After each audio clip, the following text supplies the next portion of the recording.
It started as just another Monday morning at Greenfield High, with students shuffling into class and teachers preparing their lessons. But by lunch, the entire school was buzzing with whispers of an incident so unexpected, it left everyone stunned. A popular art teacher, known for their creativity and humor, had allegedly gone too far during class. The rumor: they used super glue in a way that targeted a student. Witnesses say it started off as a joke, a lighthearted moment to break the monotony of the lesson. But things quickly took a serious turn. By the end of the class, a student was visibly upset, and a few classmates claimed the teacher's actions were anything but funny. The news spread like wildfire through the school hallways, reaching the principal's office within hours. Now parents are demanding answers, and the principal has called an emergency meeting to address the growing outrage. What really happened in that classroom? And what steps will the school take to handle the situation? Stay tuned as the story unfolds, revealing the impact of one decision that shook an entire community. The principal sat behind their desk, hands folded tightly as they listened to yet another account of what had happened. The room was quiet except for the soft murmur of voices from the hallway outside. A few students had been called in to share their perspective, but the details remained frustratingly inconsistent. Some claimed the teacher had acted out of frustration. Others said it was just a prank gone wrong.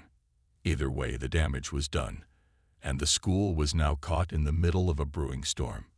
Meanwhile, the student at the center of it all had retreated into silence. They'd been sent to the nurse's office after the incident, where they sat quietly, staring at their hands as though replaying the event in their mind. A couple of friends tried to cheer them up, but their attempts fell flat.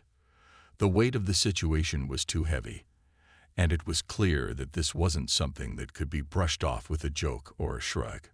Outside the classroom, parents were beginning to hear whispers of the incident. Text messages flew back and forth, each one amplifying the story. By the time the final bell rang, the rumor mill had churned out a dozen different versions of what had happened. Some said the teacher had deliberately humiliated the student in front of the class, while others suggested it was all a misunderstanding. In the teacher's lounge, the atmosphere was tense. A few colleagues exchanged worried glances, wondering what would happen next. Some defended the teacher, insisting that they couldn't have meant any harm. Others kept their opinions to themselves, knowing that anything they said could quickly spread and make things worse. The teacher in question, however, was nowhere to be seen. They had been called into a private meeting with the principal, and no one had seen them since.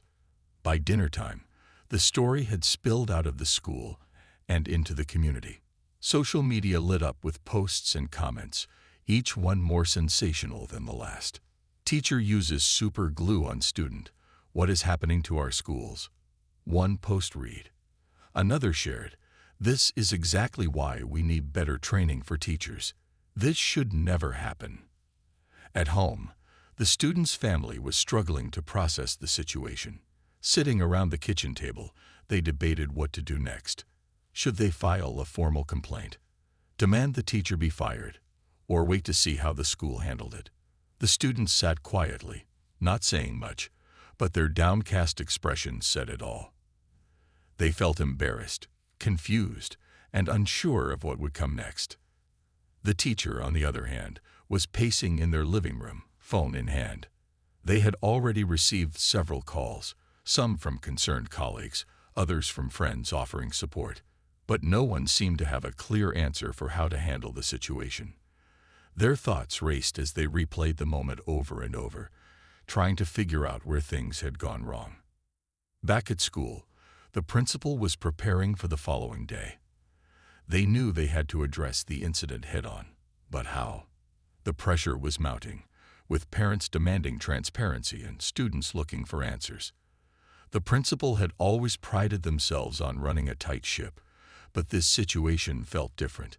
It wasn't just about discipline or policy, it was about trust, and that was much harder to rebuild once it was broken. The next morning, the mood at school was somber. Students walked into the building with a mixture of curiosity and unease. Whispers filled the hallways as everyone speculated about what would happen next. Would the teacher be fired? Would the student press charges? In the classroom where it all happened, the seats felt emptier than usual, even though nearly everyone was present. The absence of the teacher was palpable, and the substitute who had been brought in seemed just as uncomfortable as the students. The air was heavy, and no one seemed to know what to say. As the day went on, tensions continued to build. Parents called the school demanding updates. Reporters showed up at the gates looking for a story, and students couldn't focus on their lessons with so much uncertainty in the air. The principal decided to send out a letter to parents, assuring them that the incident was being taken seriously and that an investigation was underway. But for many, it wasn't enough. They wanted answers, and they wanted them now. At the same time, more details about the incident began to surface. According to some students, the teacher had been trying to fix a broken art project and had jokingly suggested using super glue. Somehow, the situation escalated, and the glue ended up on the students' belongings, or possibly even on their skin. The exact details were still unclear, but the lack of clarity only fueled the rumors. In the midst of it all, the student's family decided to speak out. They scheduled a meeting with the principal to share their side of the story and express their concerns.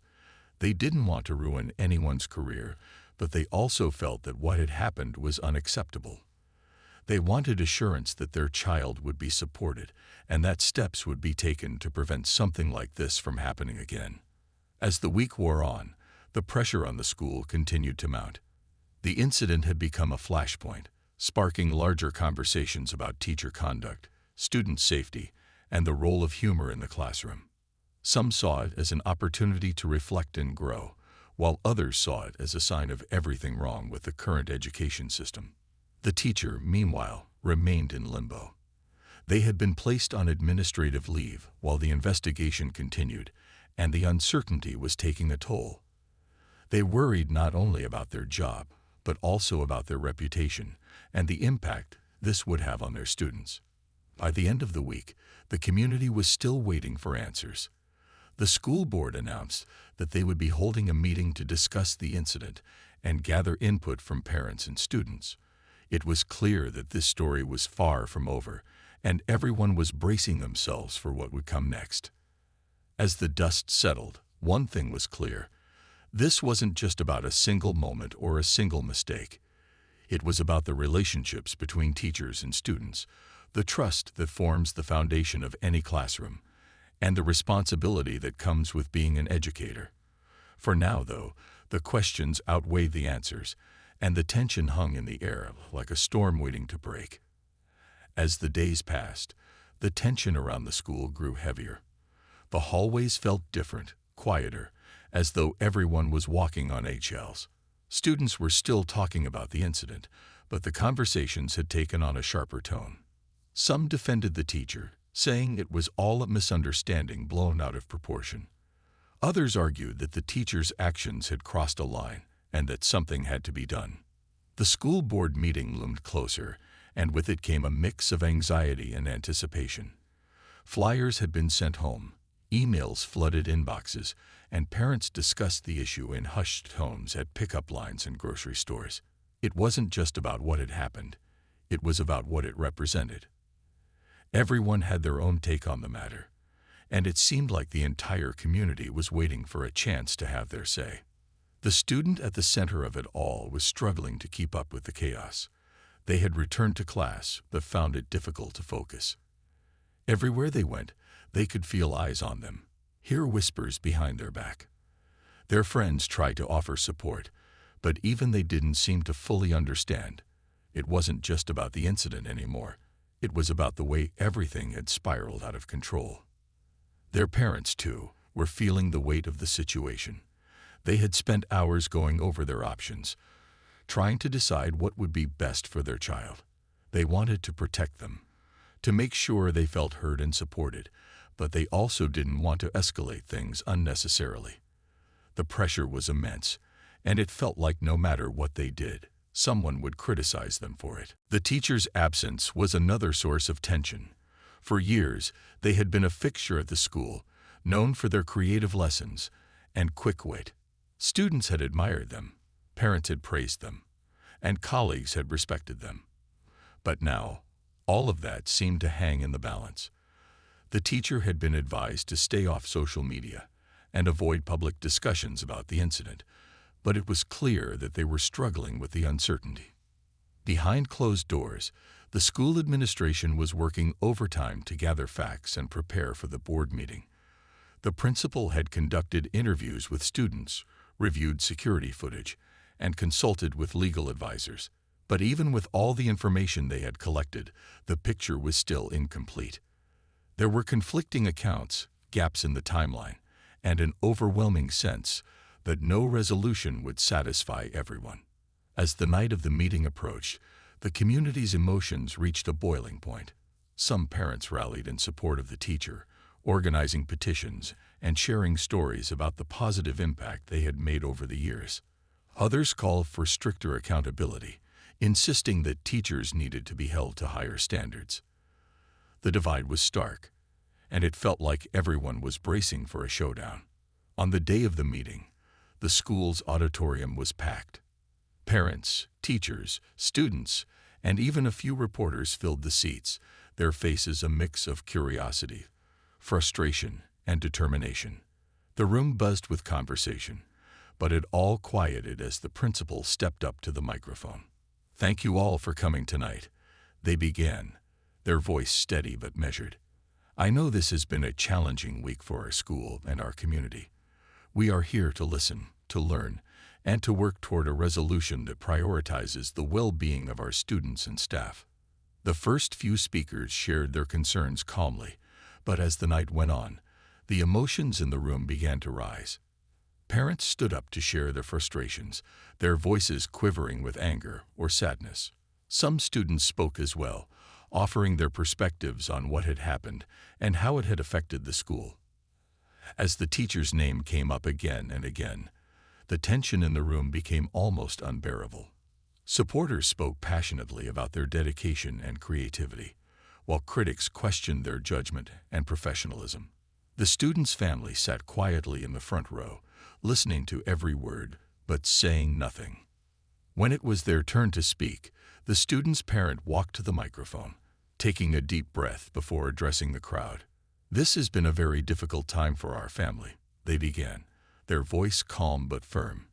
"We never wanted this to become such a public issue, but we also feel that what happened to our child was unacceptable. We hope that moving forward, we can find a way to ensure this kind of situation never happens again." The room was silent as they spoke, the weight of their words hanging in the air. For a moment, it seemed like the conversation might shift toward understanding and resolution. But as the night wore on, the divisions in the community became more apparent. By the time the meeting ended, it was clear that no one would leave completely satisfied. The board announced that they would need more time to review the findings of the investigation and determine the appropriate course of action. In the meantime, the teacher would remain on leave, and additional support would be provided to the student and their family. As people filed out of the auditorium, the air was thick with unresolved tension. Conversations continued in the parking lot, on the sidewalks, and in cars as parents and students tried to make sense of what they had heard. The mystery of what had truly happened in that classroom remained, and everyone seemed to have their own version of the truth. For the student, the meeting felt like a blur. They had listened intently, hoping for some kind of closure, but it never came. Instead, they were left with more questions and an overwhelming sense of uncertainty. At home that night, they lay awake in bed, staring at the ceiling and wondering what would happen next. The teacher, too, was struggling to process the events of the evening. They had watched the meeting online, their hearts sinking with every critical comment and rising with every word of support. The uncertainty of their future weighed heavily on them, and they couldn't shake the feeling that their career and their reputation might never recover. In the days that followed, the community remained on edge. The incident had sparked debates about more than just the actions of one teacher. It had brought to light deeper issues about trust, accountability, and the dynamics of power in the classroom. And as the investigation continued, everyone waited for the moment when the truth would finally come to light. The days following the school board meeting were far from quiet. Just when it seemed like the community had settled into a waiting game, another layer of the story began to emerge. A series of anonymous messages started circulating among students and parents, hinting at details that hadn't been disclosed during the meeting. Screenshots of text messages, snippets of supposed conversations, and even a blurred photo of what some claimed was evidence from the incident spread like wildfire. At first, most people dismissed it as gossip or an attempt to stir the pot. But as more messages appeared, the whispers grew louder. The new claims painted a picture that was more complex than anyone had imagined. Some suggested the student and teacher had a history of misunderstandings, while others hinted that the teacher might have been under pressure from unrelated personal issues. The ambiguity only fueled the tension, leaving everyone scrambling for answers. The principal called an emergency staff meeting to address the situation. Teachers sat in a tense circle, exchanging wary glances as the principal laid out the latest developments. "This is getting out of hand," they said, their tone sharp but weary. "We need to remain professional, support one another, and let the investigation run its course. Speculation helps no one." Despite the warning, the rumors continued to grow. Students shared theories during lunch, dissecting every detail they'd heard, while parents vented in online forums, demanding more transparency from the school. The pressure on the administration was immense, and the cracks were beginning to show. The student, meanwhile, was struggling to stay afloat. They had been called back into the principal's office for another round of questioning after the new allegations surfaced. The questions felt invasive, and though they answered as honestly as they could, it seemed like no one was truly listening. Their friends, once a source of comfort, had started pulling away, unsure of what to believe. The isolation was suffocating, and each day felt heavier than the last. Then, a twist no one saw coming changed everything. A former student of the teacher came forward, sharing their own experience from years ago. Their story, shared anonymously through a local community page, was eerily similar to the current incident. They described feeling humiliated during class and claimed the teacher's jokes had crossed the line more than once. While they stopped short of accusing the teacher of malice, their account added a new layer of complexity to the narrative. The revelation sent shockwaves through the community. Supporters of the teacher began to waver, while critics felt vindicated. The principal, faced with mounting pressure, decided to expand the investigation to include other former students. It was a move that raised the stakes even higher, drawing more attention to the case and deepening the divide within the school. The teacher, who had been silent up until now, decided to release a statement through their attorney. It was a measured response, emphasizing their years of dedication to education and their belief that the incident had been a misunderstanding. "I have always strived to create a positive and inclusive environment for my students," the statement read. "I would never intentionally harm or embarrass anyone. I am cooperating fully with the investigation and hope for a fair resolution." But the statement did little to calm the storm. For some, it came across as sincere. For others, it felt like damage control. The uncertainty surrounding the case continued to weigh heavily on everyone involved, and the school's once close-knit community seemed to be unraveling. As the investigation deepened, the principal received an unexpected email. It was from a current staff member who claimed to have witnessed something unusual on the day of the incident.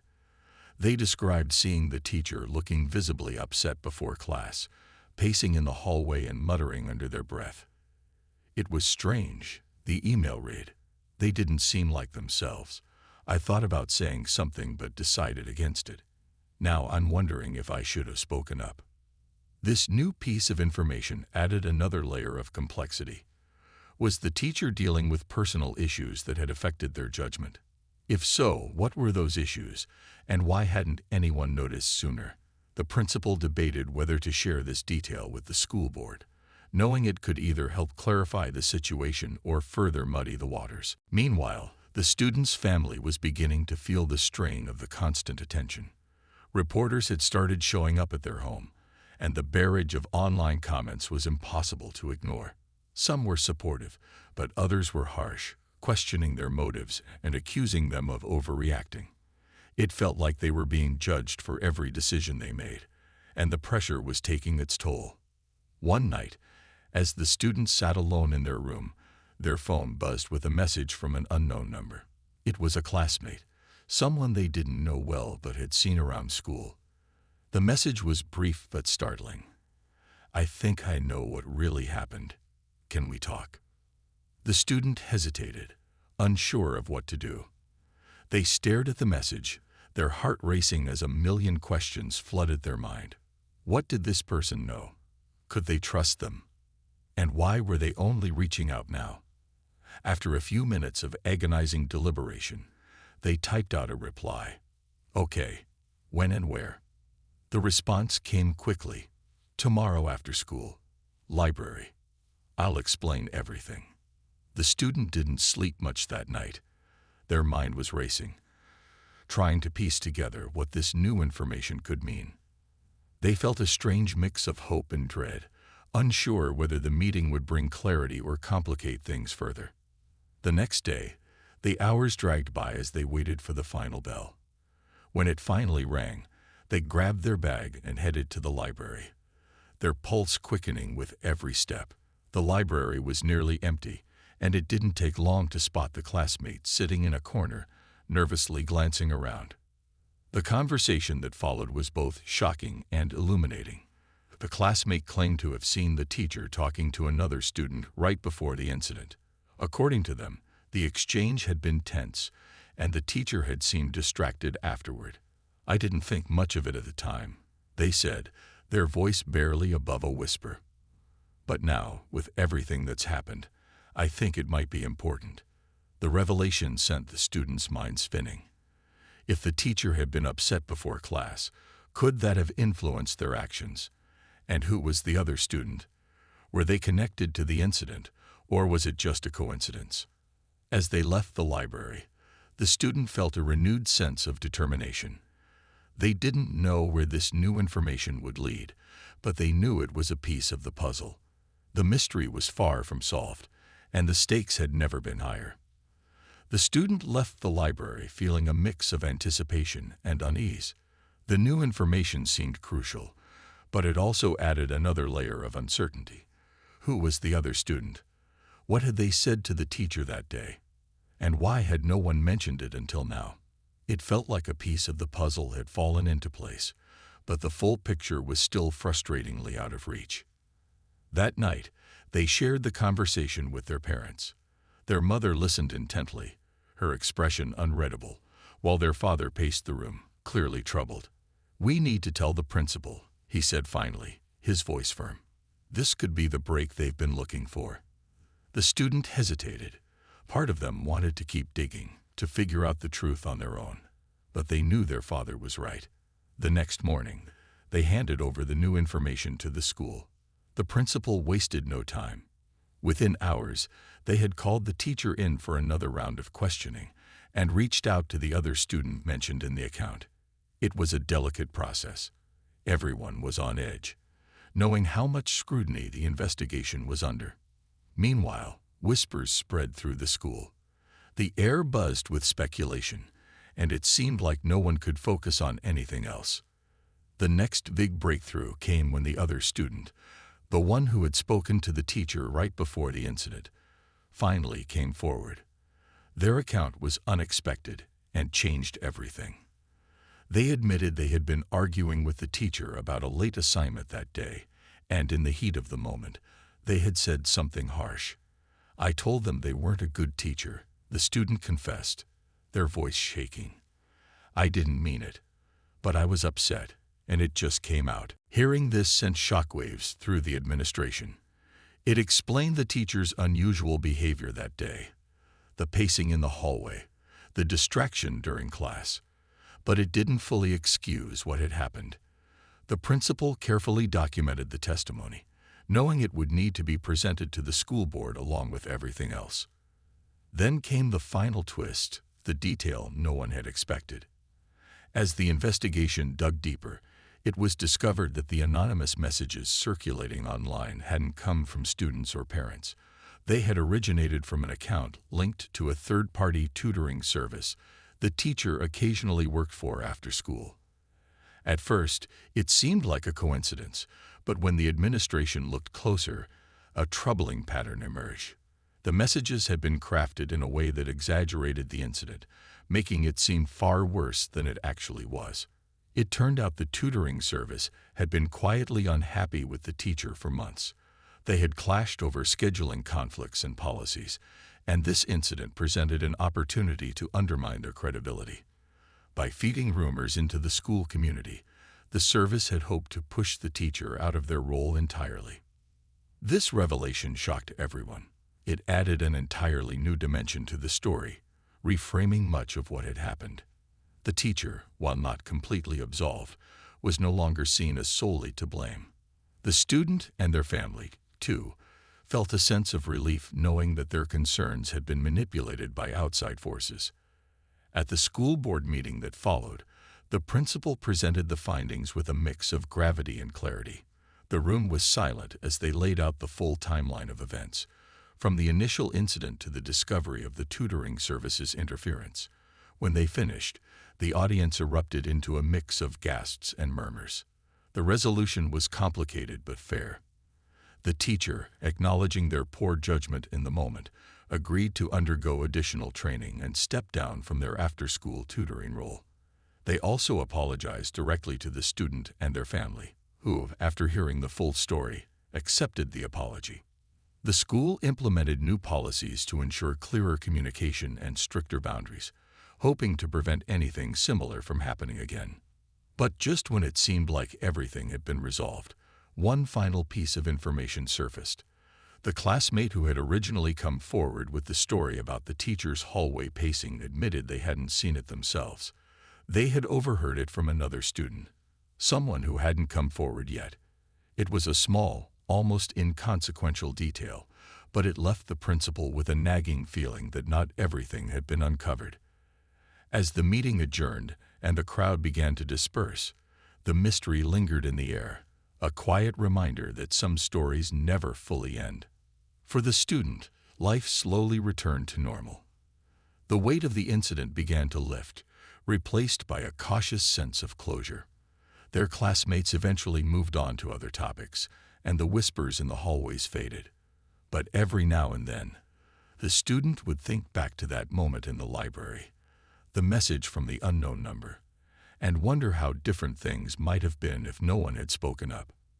The teacher, too, found a way forward. Though their reputation had taken a hit, they used the experience as a chance to grow, becoming more attuned to the dynamics of their classroom and the emotional needs of their students. It wasn't an easy road, but they were determined to rebuild trust and prove that they were capable of learning from their mistakes. In the end, the incident served as a wake-up call for the entire community. It reminded them of the importance of empathy, communication, and the dangers of jumping to conclusions. Though the scars of the conflict would take time to heal, they also brought people closer together, forging connections that might not have existed otherwise. But as the student walked down the hallway one morning, they noticed something strange. A note taped to their locker. It was simple, just a folded piece of paper with a single sentence inside. "You didn't hear the whole story." They glanced around, but the hall was empty. Clutching the note, they realized that while one chapter had ended, another might just be beginning. The note weighed heavily in the students' hands as they stood in the quiet hallway, trying to process its cryptic message. They looked around, but the hall was empty, save for a few students who were too preoccupied with their own lives to notice. The words on the paper lingered in their mind. You didn't hear the whole story. Who had left it? And what did it mean? After everything that had happened, they felt torn between letting it go and digging deeper. Part of them was exhausted, tired of being at the center of a whirlwind they never asked for. But another part of them, the part that had pushed through late nights and tough conversations, knew they couldn't ignore it. If there was more to the story, they had to know. Later that day, the students slipped the note into their bag, deciding to keep it to themselves for now. They told themselves it might mean nothing, just someone trying to stir things up again. Still, they couldn't shake the feeling that it was more than that. Over the next few days, they kept an eye out for anything unusual. They scanned the hallways, listened carefully to conversations, and tried to pick up on anything that might hint at the sender's identity, but no new clues emerged.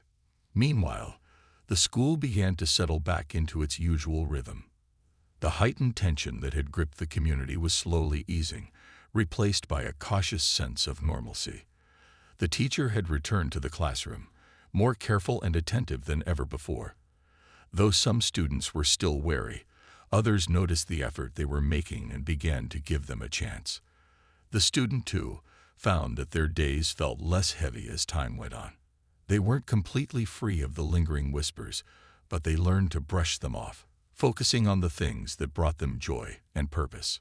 One afternoon, as they sat in the library working on an assignment, they noticed someone approach their table.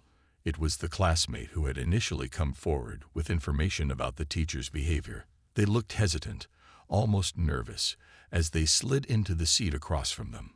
"I know I said some things before," the classmate began, their voice low. "But I've been thinking, and I think I owe you an apology." The student raised an eyebrow, unsure of where this was going. The classmate continued, "I might have exaggerated a little. Not on purpose. I just wanted to help, but now I feel like I might have made things worse." The student's heart sank. They had relied on that information to push the investigation forward, and hearing this now felt like a blow. "Why are you telling me this?" they asked, their voice quieter than they expected. "Because it's been eating at me," the classmate admitted, "and because I think the truth matters, even if it's messy." The student didn't respond immediately. They stared at their notebook, the words on the page blurring as they processed what they'd just heard. Finally, they nodded. "Thanks for telling me," they said, their voice steady but distant. "It's better to know." As the classmate walked away, the student felt a strange sense of closure. It wasn't the resolution they'd hoped for, but it was a reminder that life was rarely neat and tidy. People made mistakes. Stories had layers. And sometimes, the best you could do was piece together what you had and move forward. In the weeks that followed, the school implemented new initiatives to rebuild trust within the community. They held open forums for students and parents, encouraging honest conversations about respect, communication, and accountability. The principal, who had been a steady presence throughout the chaos, became an even more visible figure, making it a point to check in with students and staff regularly. Slowly but surely, the school began to heal. For the student, the experience left a mark, but it also taught them valuable lessons about resilience and the importance of speaking up. They realized that their voice mattered, even when it felt small or overshadowed. And while the note on their locker remained a mystery, they chose not to dwell on it. Whether it was meant to provoke fear or curiosity, they decided to let it go, focusing instead on the things they could control. One evening, as they sat with their family at the dinner table, their mother looked over at them and smiled. "You've been through a lot," she said softly, "but I'm proud of how you handled it." The students smiled back, feeling a warmth they hadn't felt in a long time. They realized that despite everything, they were stronger now. They had faced uncertainty, conflict, and doubt, and they had come out the other side with a clearer sense of who they were. In the end, the story wasn't about the teacher or the incident or even the investigation. It was about people, flawed, complicated, trying their best people, and the ways they navigated the challenges life threw at them. It was about learning to listen, to forgive, and to move forward, even when the path wasn't clear. As the seasons changed and the incident faded into the background, the student carried those lessons with them. They knew life would bring new challenges, new uncertainties, and maybe even new notes on their locker. But they also knew they had the strength to face them, one step at a time. And that was enough.